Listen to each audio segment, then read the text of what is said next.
क्षेत्रफल वेक्टर। क्षेत्रफल वेक्टर क्या होता है, आइए हम इसके बारे में जानते हैं।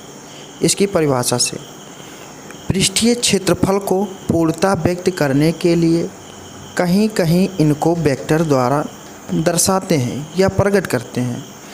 इस वेक्टर को क्षेत्रफल वेक्टर कहते हैं। फिर से देखिए एक बार, पृष्ठीय क्षेत्रफल को पूर्णतः व्यक्त करने के लिए कहीं कहीं इनको वेक्टर द्वारा प्रकट करते हैं या दर्शाते हैं।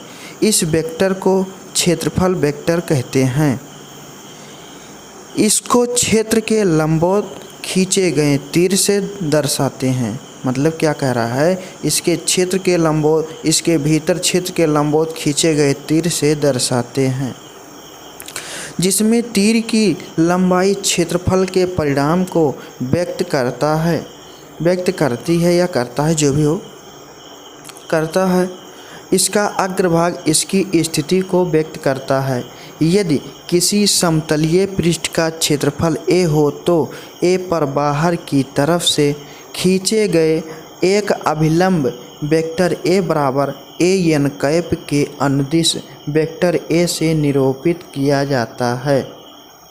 अर्थात क्षेत्रफल वेक्टर a बराबर n कैप a होता है, जहाँ पर n क्षेत्रफल a पर बाहर की ओर खींचे गए अभिलंब अनुदिश इकाई सदिश है। अनुदिश इकाई सदिश है। ये तो याद हो गया। साथ साथ ही नोट करते रहना, नहीं भूल जाओगे तुम लोग। ये दूसरा क्या है हमारा, घनकोण। घनकोण क्या होता है, घनकोण के बारे में जानते हैं।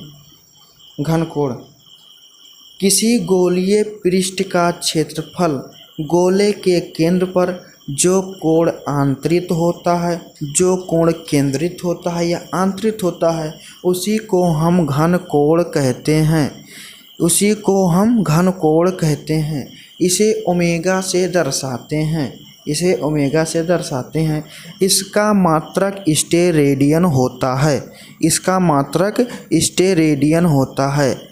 मान लिया किसी गोले का केंद्र O है तथा इसकी त्रिज्या कैपिटल R है और हमें इसके क्षेत्रफल अवयवों dA पर घनकोण ज्ञात करना है।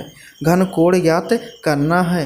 हम क्या जानते हैं कि गोलाई क्षेत्रफल dA त्रिज्या के वर्ग के अनुक्रमानुपाती होता है। अतः हम कह सकते हैं d ओमेगा बराबर dA बटे R का वर्ग। एक बार इसे हम फिर से रिवीजन करते हैं। एक बार इसे फिर से देखते हैं।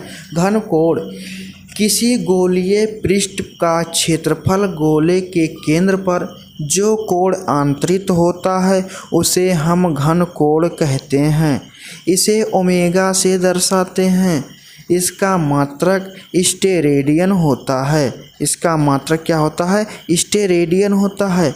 मान लिया किसी गोले का केंद्र O है तथा इसकी त्रिज्या कैपिटल R है और हमें इसके क्षेत्रफल अवयवों dA पर घनकोण ज्ञात करना है। हम जानते हैं कि गोलाई क्षेत्रफल dA त्रिज्या के वर्ग के अनुक्रमानुपाती होता है। अतः हम कह सकते हैं d ओमेगा बराबर dA बटे R का वर्ग होता है। यहीं पर हमारा ये टॉपिक समाप्त होता है।